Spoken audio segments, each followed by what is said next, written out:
Welcome to Undrafted Hockey Fan. I'm Brad. Today we are reviewing the 5-4 loss to the Vancouver Canucks, the GD Red Wings. I was there with my wife. We had a great time. We had a ton of fun. Went downtown, hit up a Union Assembly afterwards because we want to wait for the traffic to go by. By the way, if you go to a game or you go to like a football game downtown or even like a Comerica Park game and you park downtown and you don't like take the transit, like just go to a restaurant or a bar afterwards.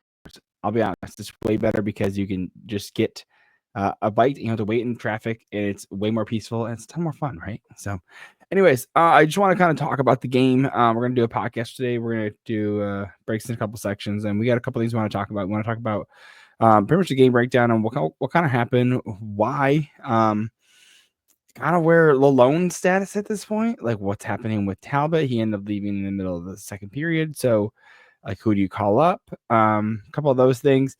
And kind of just reviewing the game and some of the frustrations that I saw. And I just give you a quick thing. I didn't think they played I think they played well. I don't think they played great. Clearly the big thing was the penalty kill. I mean, go freaking figure. Pinnacle still sucks for the Red Wings. Not surprising because they've just been sucking, right? I mean, they've been sucking wind when it comes to this. I mean, they're 66.2% right now, and they're fourth in power play. Dude, get out of here. You stink right now, and it's so frustrating. So I'm a little frustrated on that, of course, but then you have some guys that are doing very well in the standings, right? You have guys that are playing extremely well. You have Raymond has 25 points in 24 games. DeBrincat has 21 points in 24 games. Like Larkin's put up 20 and 24. Again, you want to probably see a little bit more out of Larkin. But yeah, I'm just kind of like, dude. So I'm a little tired of it. I'm a little tired of the Red Wings. I'm frustrated because I'm like, what? I'm confused here. You know, like I'm confused. Like what am I missing around here? Like what am I missing? And so I just want to discuss some of these things and some of the frustrations that I have with them because so we start off right. Game's going pretty well. I mean, they playing very dynamic. My wife and I talk about like Quinn Hughes and everything. He is the Eeyore of the NHL. Dude, he looks like he's having the worst time every game. He's just like so like he's got the bags on his eyes. I feel bad for the kid because he's such a great player too.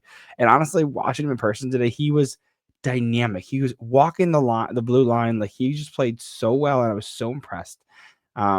So seeing him in person was actually a real treat. And again, Vancouver only comes out once a year, so that was a real treat. I thought the DeBrusk acquisition, besides him playing so well today, I think he just played well outside of his goals. I think he played super well. So, but we'll get all into that and on some of the frustrations I have, dude. And Carson Soucy, dude, so frustrating. Little water bug, getting up in Larkin's face. So, anyways, let's go to it real quick. A couple of things we have. Nothing too crazy on the penalty side. We did have a Berggren goal, which is so good to see. You want to see Berggren continue to put points up. Currently, let's see, Berggren sitting at, I mean, he's not doing great. 6 points, 24 games. Again, you want to see more of him. He's getting 12 and a half minutes a night. He's shooting 10.5%, which is about right. Maybe a little under what you'd like to see from him, but it's not too far off, right? So this is a good sequence. I'll present it too. We're gonna use the NHL Edge. I want to show like a full review, like preview, but YouTube doesn't like that, right? Also, here we go. We're gonna play Berggren's snapshot real quick, so you can do some pause and play. So you can see if we restart it, right? So puck's behind the net right here, swings around, right? Justin Hall fights for it up at the top. Berggren gets it, passes it down to Casper. Casper goes across, puts it in front where he was hoping someone was there. So that's where like you would like to see Veleno there, so he can just like rip it in. It gets tipped off by number 20, and then Gustafsson over here gets it. Gustafsson takes it, passes in front of the net, and Veleno does tip it. It hits Veleno, hits someone in front of the net. Actually, just hit Veleno because he would definitely have gotten the point. Casper runs it across to the boards shoots it in front, picks it up by Gustafsson. Gustafsson shoots it to the front of the net, tips off, and Berggren gets that. We'll just watch it real quick again because, like I said, these things are great. This is a great thing for people to be able to use and review the game if you're a content creator. So, again, rips on the boards. Justin Hall puts it down, goes Berggren to Casper. Casper across. Goes 56 or Gustafsson into the front, tips. Bergen gets to snatch that off again. That's a good assist by Casper and Gustafsson. So again, Red Wings start, and this is 6 minutes left in the first period. So you're going into the first period, like, okay, you're like, hey, you're ending the first period in a good spot. You're like, okay, this is good. And then at the end of the period, you get so frustrating. You get 2 calls. You get let me remove this quick. You get not Gustafsson. You get Edmonton, who again is a rookie, practically a rookie, not actually a rookie. He's played too many games, but he's essentially a rookie. First full year in the NHL. Again, he played a good many games last year. It's a hooking call on Garland. Mind you, you got like the giraffe Edvinson, 6'6", over 5'8", Garland. So he gets a hook on him, which I thought was honestly it was a soft call. And so the Red Wings have a minute and 1 second left in the first period.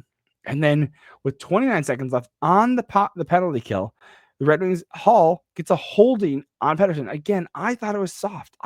Compared to what you see these days, it's soft. It was soft in my opinion. And so I'm kind of like, okay.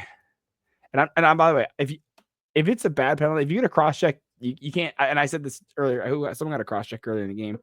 And it was like, that's a cross check. Like, you can't, you usually can get away with a cross check or two, but like cross checks are just straight up illegal. Holding happens all the time, right? Little interference calls, hitting guys in the shoulder. Like we saw that today with Susie was doing that with Andrew Kopp. And honestly, Larkin and Susie almost got into it, which I would have loved that tussle. Again, you don't want Larkin out though, because especially it's such a close game. I mean, Vancouver would definitely take that trade. Hey, lose Susie, they lose Larkin. They would absolutely take that trade, right? And so that was not going to happen. So you're going to the end of the period. It's a 5-on-3. You have 29 seconds left, and you're like, we're stressing. My wife and I are stressing. And so we're watching it happen. And then, of course, they go to the second period. You're like, okay, great. But mind you, now Red Wings are starting the second period. Vancouver's rested. I mean, Red Wings are rested as well, but Vancouver's rested. You only got 3 guys. They got 5. And now you have the second period that's going on with a 5-on-3. You're like, oh, dude, that's tough, man. So then let's say we're going to bring this back up. We're going to go for their goal. It was Jake DeBrusk pulling it up right here. The goal visualizer, let's pull it back again. So right now you have Comfer, Sider, and Schrott. Dude, again, Hughes walking the line here. Watching from the top, passes it down to Pettersson over here around the left side, right? And then he takes it, passes it back to Hughes. Hughes dangling it back to Pettersson to just pass another best opportunity, and then get it right in front to DeBrusk, and he puts it right in. Let's just watch it read through real quick. Okay, Pettersson, Hughes back down to Pettersson to DeBrusk right in front, and he just pops it right in. Again, just not enough traffic. It was a bummer because the Sider was right there. You would like to see him fight a little more, but the problem is that was 27 seconds into the period, right? So that's only now the Ravens are going from a 5-on-3, right? So they're from a 5-on-3 to a 5-on-4. So, which is better, but still it's tough, right? And you're starting the period off with that, right? And you're only up a goal, by the way. And that was a tip in. That wasn't a snapshot. That was a tip in from DeBrusk. So again, going back to the let me reset this. Going back, we're talking about a 4-on-5, right? Red Wings are 4. You have Sider, Schrott, because this is Edmonton's. No, Edmonton's out by this point. But again, he's not going out. He just sat for 2 minutes. So you have Schrott and Schrott, Sider, Raymond, Larkin. You have Hughes taking it back. By the way, Hughes again, just so good. Walking it down, just playing well. Right to Pettersson, right on the left side. Okay, and Pettersson goes and breaks through. Pettersson, by the way, has 16 points in the last 11 games. Looks like he's really breaking off that rust. So I like to see that from Pettersson, by the way. It's good for him. So he's walking it up, trying to do a breakthrough, passes it over. Oh no, Raymond takes it, tries to get it out. Hughes picks it up though, unfortunately, and then Hughes was trying to walk it in, puts it on the net. Right, so he puts it on net, and it's a little bit scrambled with Sider and Schrott out there, and then you get DeBrusk puts it in. So a bit frustrating. It looks like it came from Besser first. Let's walk it through again. So you have Hughes, Pettersson goes back, and this is where Besser. I think Besser gets it there. Oh, he's best had before, I guess. So, and again, DeBrusk puts it in again. So on a quick wrist shot, it's again frustrating because you're like, dude, this is a terrible way to start the period off. And Vancouver's doing okay. I think they're in the standings. They're in the third spot in the Pacific. Currently 13-7-3. So yeah, they're playing well with 29 points in 23 games. So they're playing well. Red Wings are, by the way, 10-11-3, but at this point, 23 points. Dang, that sucks. That's so frustrating because that's another a two-game losing streak too, by the way. So, but at this point, Red Wings are losing 2-1, and I'm like, okay, what's happening? Like, what's the plan? Because that's what I keep asking myself is what is the plan with this team? Because if you're gonna be bad, just be bad. Like if you're gonna be bad and you're not gonna make the playoffs, then you make the decision to ride out. I can go. I'm gonna go my rant. That's a coach's rant. We'll go over that in the third part of the section. We're not going to first two periods, and then hit an ad break. We'll do third period in OT. A couple of little notes and everything, and then we'll talk about Lalonde and his status and everything. But I don't want to get too far ahead of myself because I will rant. If you've been here before, I will rant. So, I just want to tell you if you've gotten this far, we're doing a day every day from now to the end of the year. We're posting one podcast. I've done 18 days in a row already. Woohoo! Good to me. It's over 2.5 weeks. I'm actually pretty proud of that. It can be a lot, but it's one of the things that I'm really excited for. I'm really enjoying it, putting out this content. And hopefully you stick around long enough for the ride. And definitely put down what your favorite thing is, what your worst thing is. Is it the lighting? Is it my face? Is it my voice? Is it anything like that? Let me know what your thoughts are. Or put your favorite emoji down there. I really appreciate it. So love you. Thank you very much. Moving on. Okay, so we have again Hughes again playing so well. DeBrusk already has 2 goals in this already. So you're like, okay, cool. Like they're still in the game. It's only 2-1 right now at this point, right? So let's jump over to add this back. Again, we're still in the second period. So again, 5 minutes elapsed, and you get a Red Wings goal. They're coming back and they're starting to play well. So we're talking about a 5-on-5 goal, which is huge, right? This is just after. I think this is just after the PP. So I think it was who had it?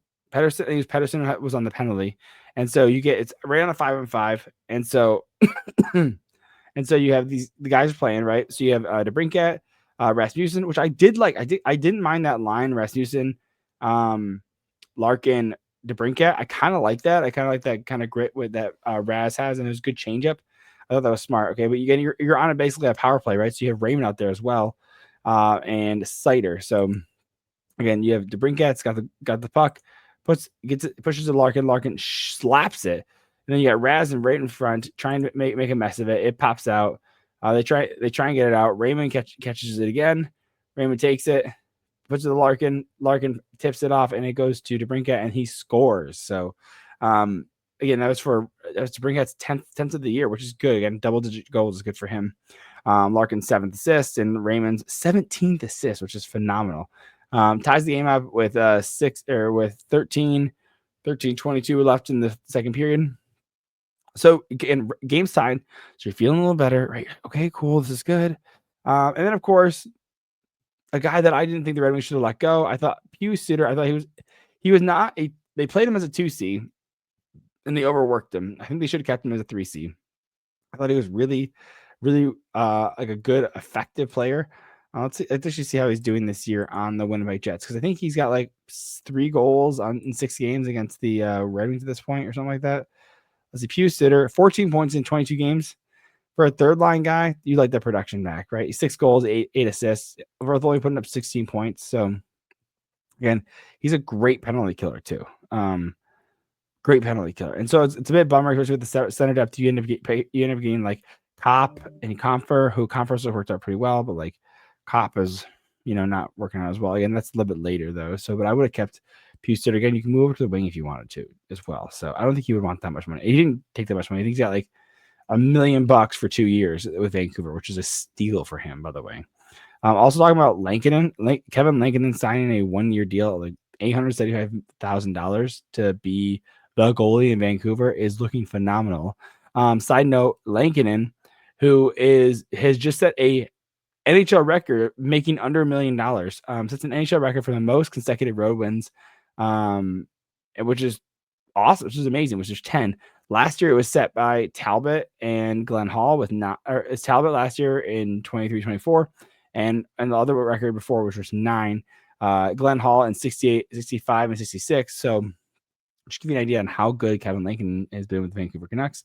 Very good. I think they're 10-2 on the road, and the other 2 were other goalies. So that shows where you're at with them. Actually, let's pull up who I think is it Sheloffs? Is that him right now? Because Demko's out, right?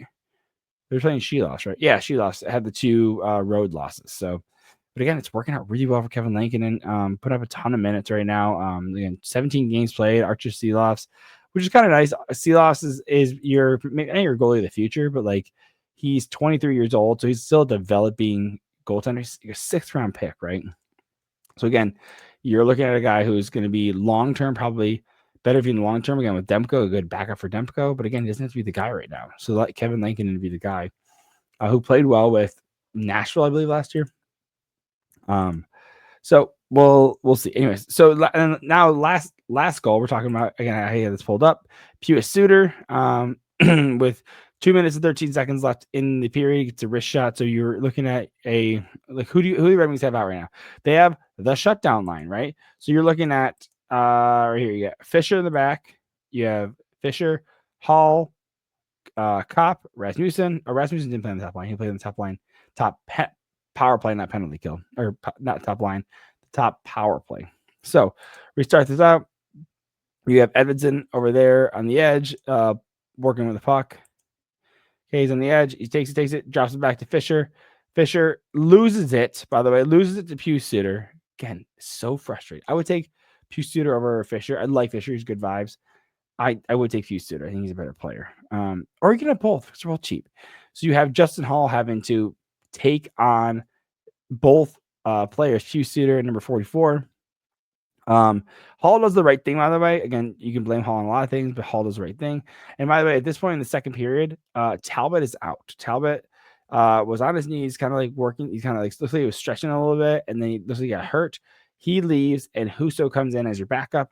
So again, we're going to talk about goalies in the third section of this too. So you have Billy Husso in there, who, I'll be honest, I don't think the Red Wings have the confidence in him. He doesn't have the confidence yet. He's playing really well in the AHL, which is really good to see. But NHL minutes are a little bit different. I think he gets a little spooked. And so we have Husso with Hall defending him. Okay, so you're going down. Husso taking it down and everything. Again, Hall smartly takes off the pathway to the pass, which is smart. So Husso super far out of his net, which is exactly what you want to see. You want to see it. You want to make sure he's big and he's gonna be able to block a lot of that net. Takes on Pius Suter. Pius Suter rips up for a wrist shot and it goes in. Again, only his ninth goal of the season. His 9th goal of the season. No way. Oh, it is. Yeah, I read that out right earlier. 9-5, dude. That is amazing. Good for Pius. Very good for Pius.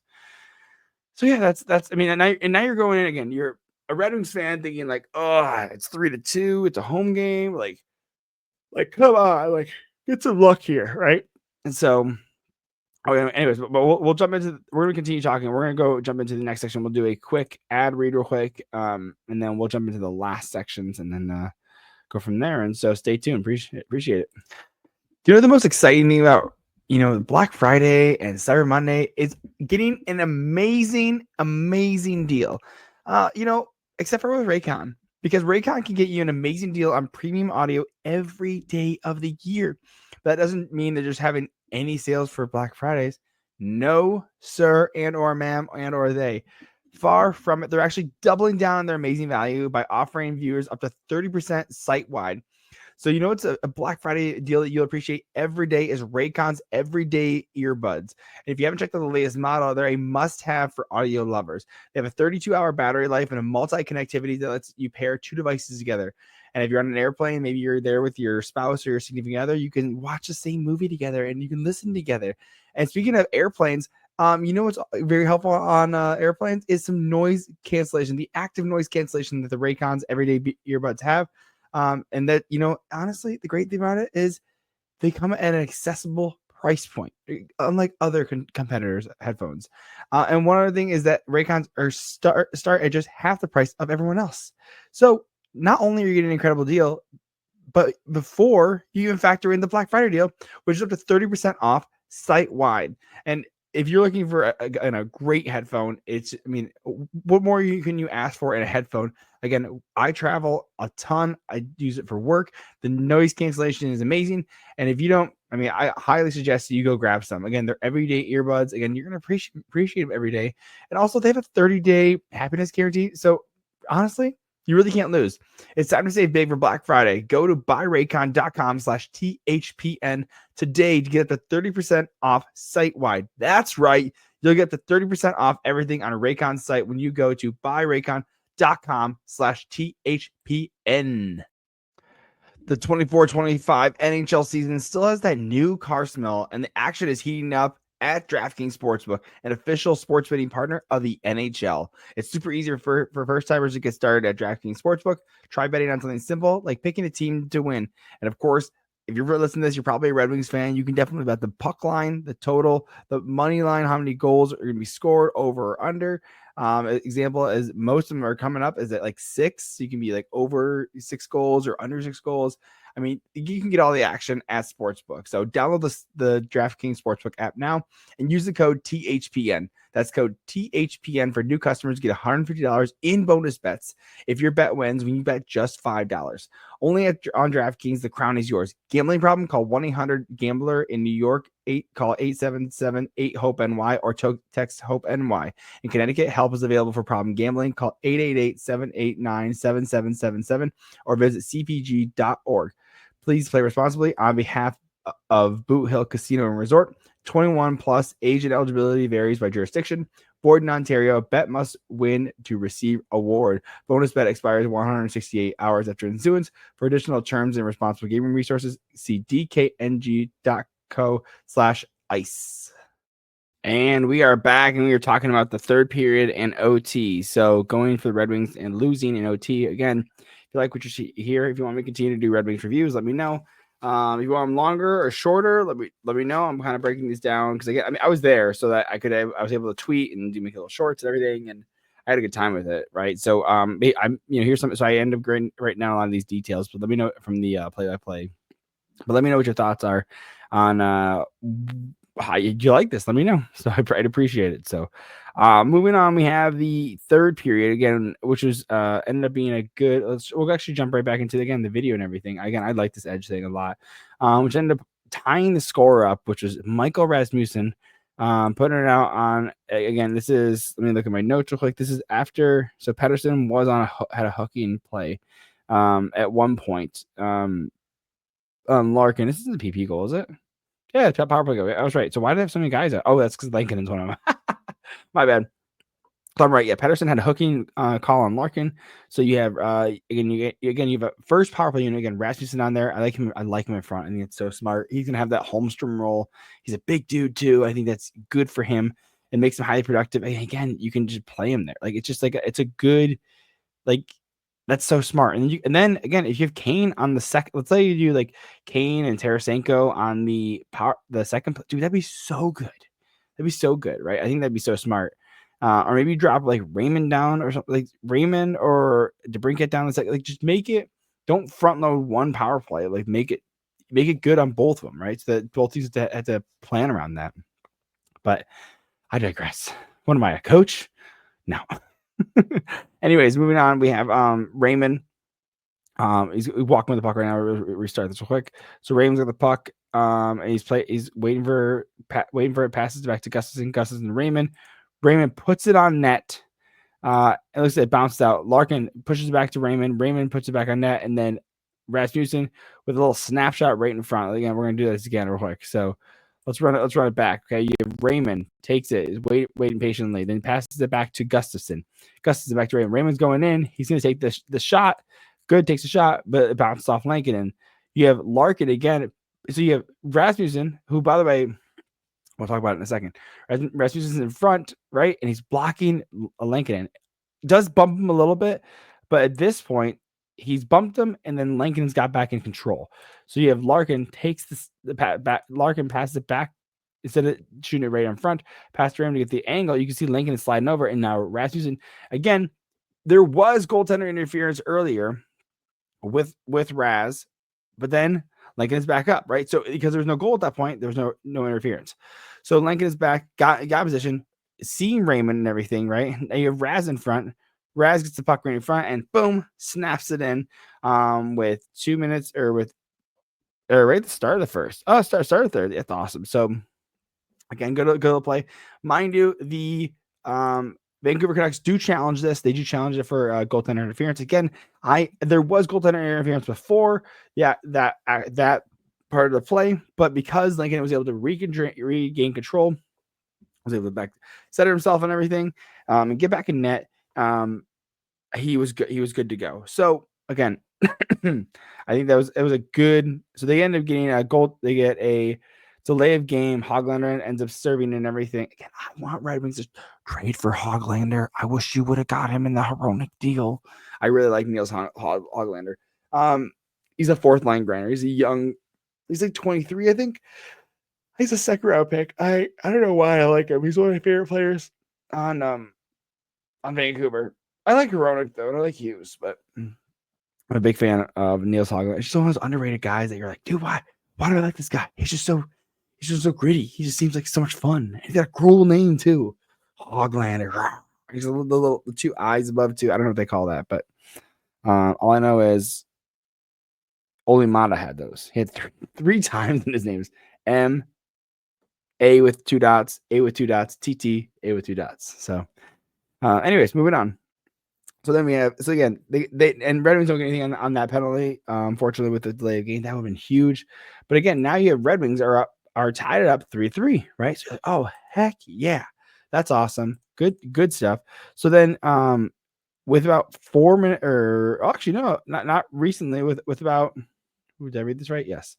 With about 15 minutes and 10 seconds left in the third period, so a couple minutes after the Rasmussen goal, we get another goal, and we got Vladimir Tarasenko, which, by the way, who was on a 16 prior to last game, was on a 16 goal drought, which, by the way, is the frustrating thing. You bring in Tarasenko, a known goal scorer, a guy that is defensively a black hole, but it can put up goals, and that's why you bring him in, and it's what you love about him. Problem is, he only has 4 goals in the season. He had a 16 goal drought prior to the last game. Last game he scores, and this game scores again, which is what you like to see. So we're looking at who we got out here. We have Berggren, Kasper, Tarasenko. By the way, like that line, 2 offensive guys in. So, and I think Berggren has been playing better defensively. I think he's got a ton of hustle, which is one that you like about he's really trying to earn that contract, and I think I don't want to trade him. I think he's going to be better than what he's being given. But right now, he needs to work on his defensive skills better, and he does look better. And they're starting to pick up the points. I think I said 4 points in 24 games. So he's starting to. No, he's got more than that. I think he has more. Is it 4 or 6? Berggren, 6 points. 6 points in 24 games. Again, not great yet, but like he is playing better defensively, which is what management wanted to see from him. And so if that's gonna get him another contract, I think they could sign him like a Joe Veleno type deal, right? Like what Joe Veleno did is that, like, he had an ELC and then he took a pay cut and we did a 1-year contract at $800,000, and they're like, dude, you got to prove yourself. And so he proved himself. And they signed him to a 2-year deal. And he gave probably a little more money than they should have, but that way it was like, hey, you took a discount to come up here, and then now we're giving you, hey, a little extra money for 2 years, and no trade calls or anything, but so they can move him next year. But it is kind of, hey, like you earned it, right? And so I'm hoping that's what happened to Berggren. It's like, hey, you're playing really well. Here's a 2-year deal, right? 2-year deal, like $2 million each. Like that would be ideal. I think he does want more opportunity. And I think he's starting to earn it. He's starting to look better. And the chemistry with Kasper is looking a lot better too. So again, I like it with Vladimir Tarasenko. Again, Berggren's playing, he's more offensive, but again, he's playing a little bit better defensively. And Kasper's a hustler, man. He is playing so well. I'm so impressed. He's not going down. There's no chance of it, by the way. he's done. He's an NHLer now, so which I'm very proud of. Good for him, by the way. I can't wait for Danielson to come up at the end of the year, or like he's gonna be here next year. He's gonna play so well. I'm so excited. So, anywho, so you have Sherratt, Gustafson, and then you have Kasper, Berggren, and Tarasenko. Again, puck goes behind the net. Husso plays the puck, takes it to Sherratt. Sherratt takes it, walks it up, passes it up to Tarasenko. This is really cool. Tarasenko passes it down to Kasper, who lets it go between like and kicks it up to himself, by the way, which is so impressive. Takes it, walks it up, right? And then you have him with Berggren, passes it over to Berggren, and Berggren does a great job in this case. Passes it all the way across to Tarasenko, and then snapshot goes far corner on Lincoln. Let's watch it again because I want to. By the way, if you haven't seen the play on Twitter, it is so good to watch. It's so impressive because you're like, dude, Kasper as a rookie is playing again. Dude, he's just playing so well. He's playing so defensively responsible. I want to pull up his stats too. He's not killing it. 7 points in 20 games. So again, I think he came up late, by the way, and he's only shooting 6.3%. So right, like you're thinking about like 10, 11, 12, 13 is like average. So you double that, man. He would be. He'd have double the goals, right? So you have 4 goals. You're looking at like 9 points in 20 games. You're almost half point per game for a rookie. That's good to see. That's good stuff to see. Again, he's playing really well. I think he's doing really. I think he's debatable on a second line center like on this team.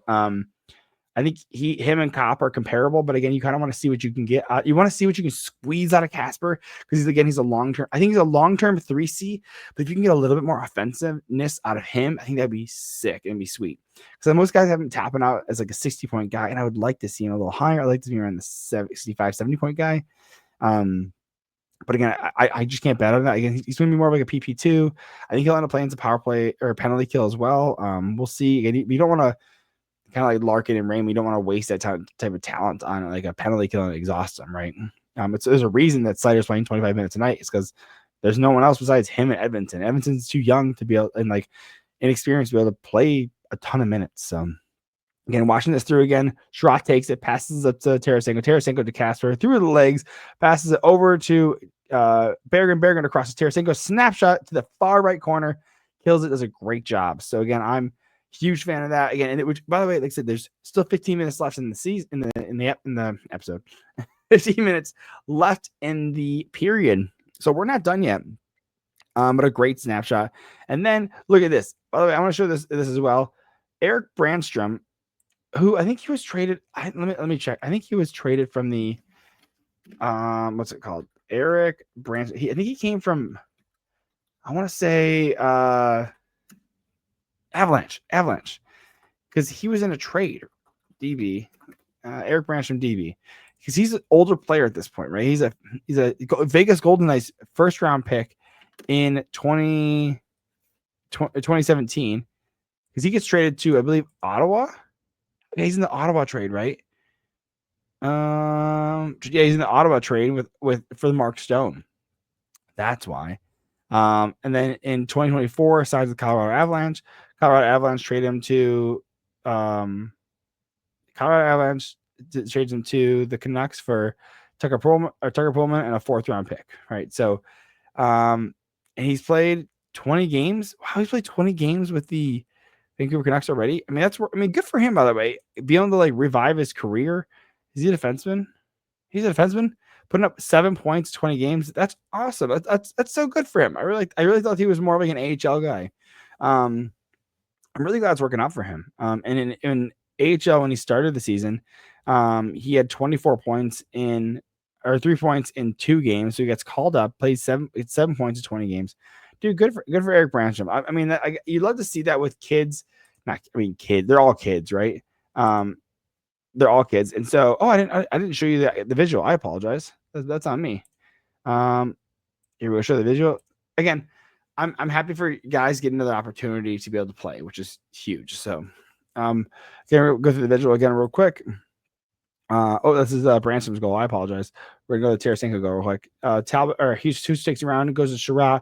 Sherratt passes it up to Tarasenko. Tarasenko down to Kasper through the legs and crosses the blue line. over to Bergeron, across to Tarasenko, and a top right corner for a goal. He shoots, he scores. Love to see that. Again, we're going to finish this period out, though.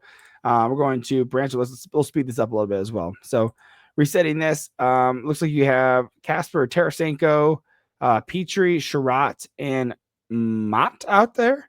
Looks like, again, this is like a 5-on-5 goal. So you have Brandstrom at the top of the circle, passes to DeBrusk. DeBrusk takes to Pettersson down at the goal line, and he takes it around. He thinks he's going to shoot. He's playing well, plays Petrie well. You have Brandstrom dropping down at the top of the circle, takes a slap shot, and it goes in, which I was very frustrated with that. Third goal of the season, ties it up with 3 minutes and 20 seconds to go. And I'm like, goodness gracious, I'm losing my mind as a Red Wings fan. I'm like, it's 4-4. They're going to lose the goddamn game. And I'm so mad right now at this point. And then I was like, like, it couldn't get worse, could it? And with 2 minutes and 57 seconds left, Alex DeBrincat puts the puck, he dumps the puck, lifts it up, and it goes over the glass. And I can get to delay a penalty game. Delay a penalty. There's 2 minutes left, and that was so stressful. I'm like, I'm covering my face. My wife's like, "Do you gotta chill?" And I'm like, I can't chill. This team. I get it when Steve Dangle talks about this team is ruining my life. It's so frustrating because you're like, you want them to make the right moves, sign the right guys, make the right trades. And Jake Wallman, that still haunts me right now because he's killing it on the San Jose Sharks. He's all vibes, dude, and it's so frustrating. It's completely frustrating. So, but thankfully, crazy enough, the Red Wings actually decide, hey, you know what? Maybe we should kill this penalty. Yeah, that would be a good idea. And if we're going to some of the team stats, I think that was the fourth. The Red Wings ended up. Where's the? I wanted to pull up the how many. I was looking at how many power play goals. I think it was two of them are power play goals. 2 of them they killed off.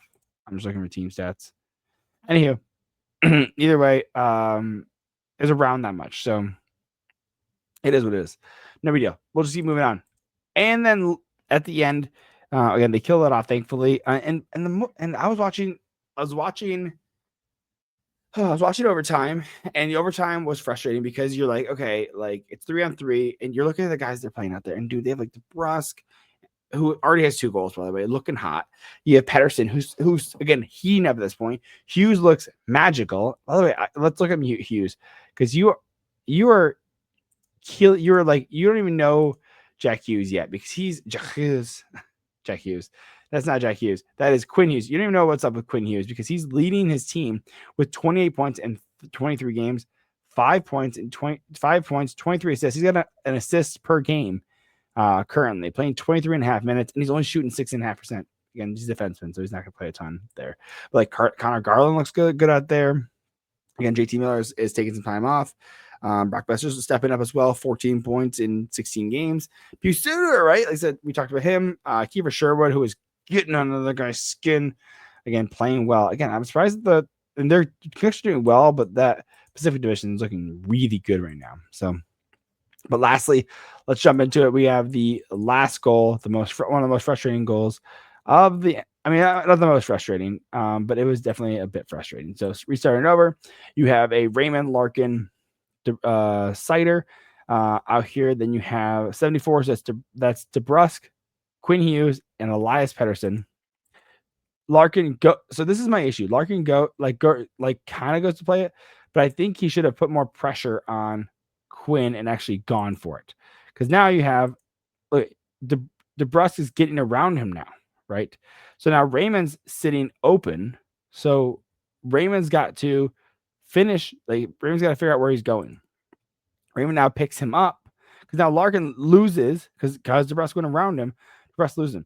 Pettersson gets a great feed from Quinn Hughes.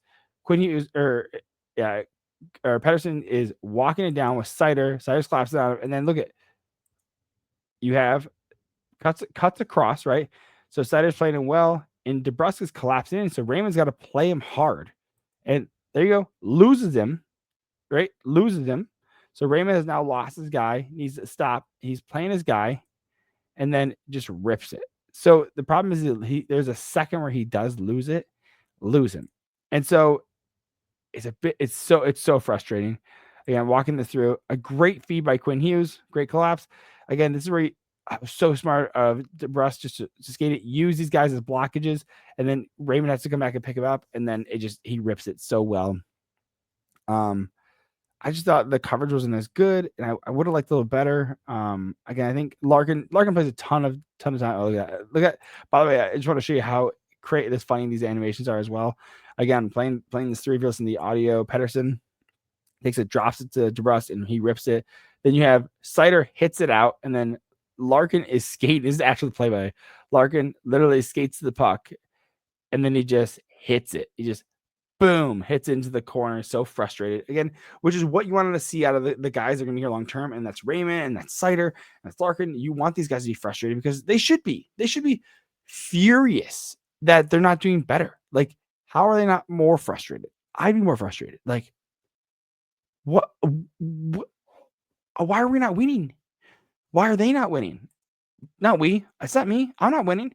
I'm here as a fan, and I'm just trying to enjoy it. And I don't know if these guys are enjoying it that much. So I'm just frustrated. I'm frustrated. But it's okay. We're going to go into a quick ad break, quick game time break, and then a quick game time picks break. Game time, not game time that we just went over. Hit up a couple stats and everything, and then I'll let you go. We'll talk about Derek Lalonde in the next segment, so stay tuned.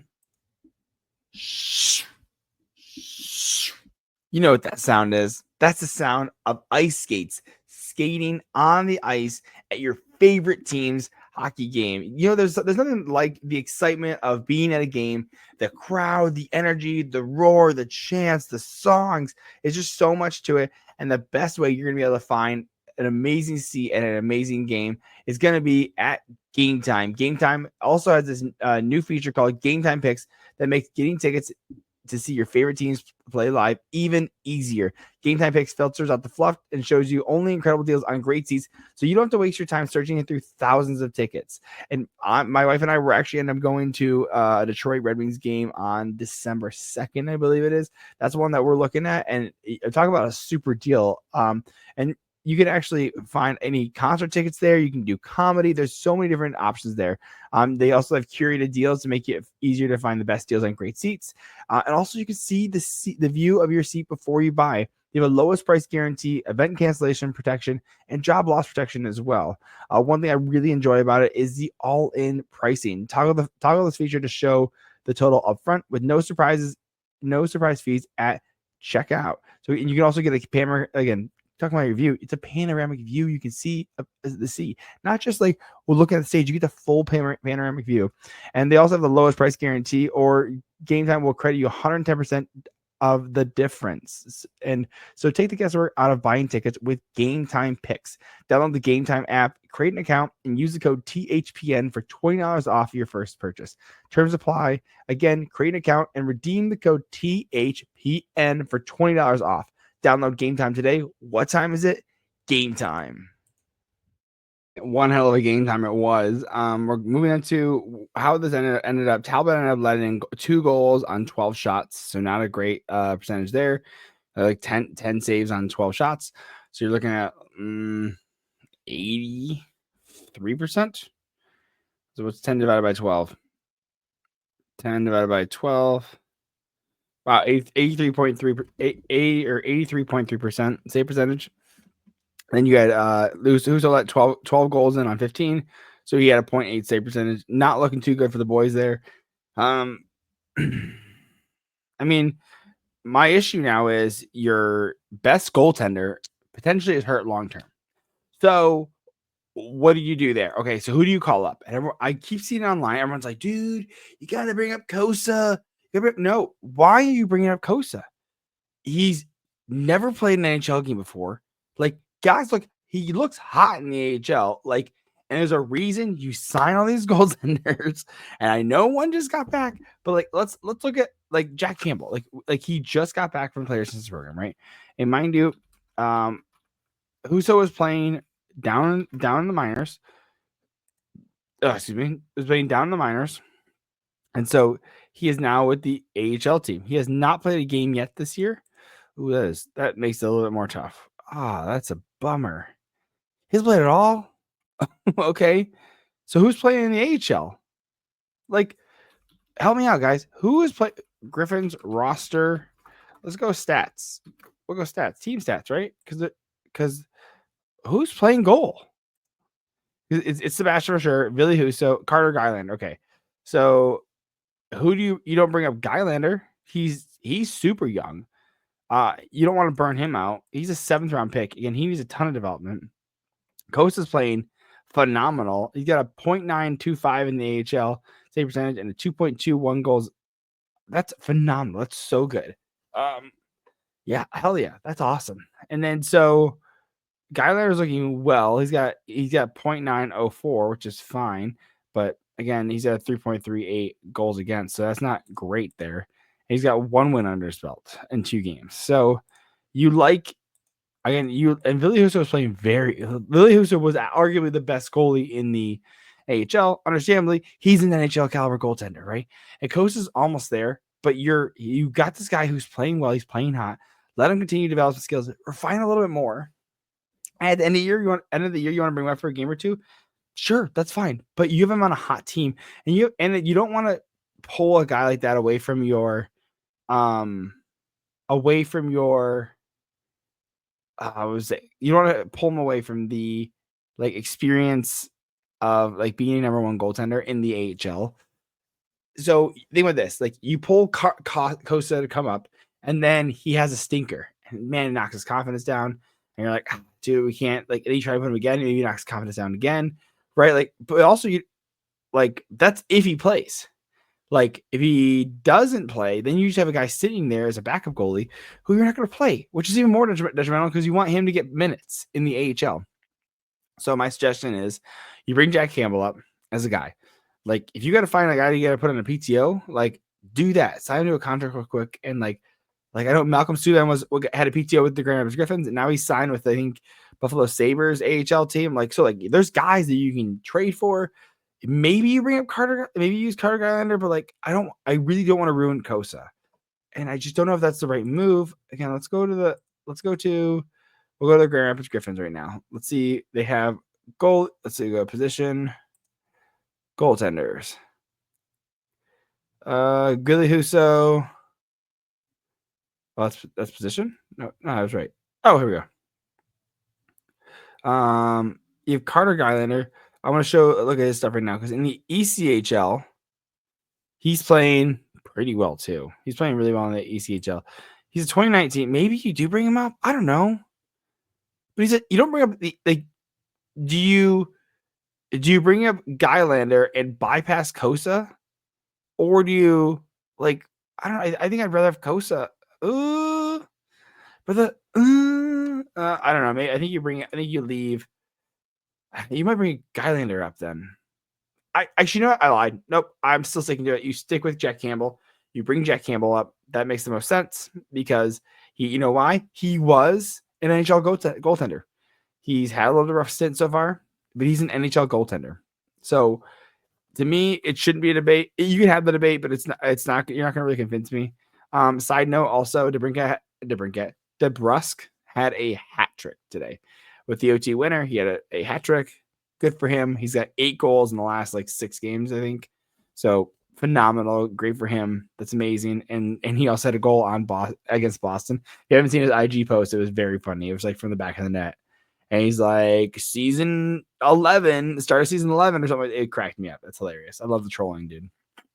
But again, so you have Talbot out. You have Lyons out right now. He's injured too. So Talbot potentially has a lower body injury.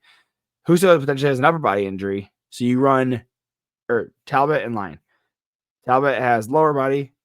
Lyon has upper body.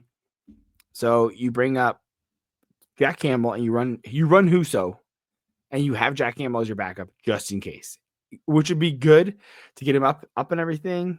And I don't think anyone's going to claim him anyways. So there's not really a big deal there. But that's something you can. And also, you kind of have some time. You have till Wednesday, I believe it is. I think Detroit plays Wednesday. I'm very sure. Let's look at the schedule. Yeah, I'm pretty sure it's against Wednesday against the Bruins. Oh, actually, that would be a good time. We actually might end up doing a collab with Bruins podcast. Oh, it's Tuesday, so maybe we'll do one tomorrow. See, they want to do a podcast tomorrow against them, and I think that'd be a good podcast as well because it'd be a good preview and everything. So, but they have a day to kind of reassess and kind of figure out if they want to. Like how bad is Talbot's injury? How bad is Lyon? And Lyon's not going to travel with them, which is it's definitely a huge indicator. And you're like, oh, do you just leave Talbot back there as well? And you just bring Husso and Jack Campbell? Like that could be an option, right? So we'll see. I mean, and this because like I said, this is kind of the issue is that you're seeing is that Lalonde's kind of hanging by a thread. You lose last game. They put a great effort against the Devils. Again, the goddamn penalty kill was so. Again, they let 3 goals in the penalty kill.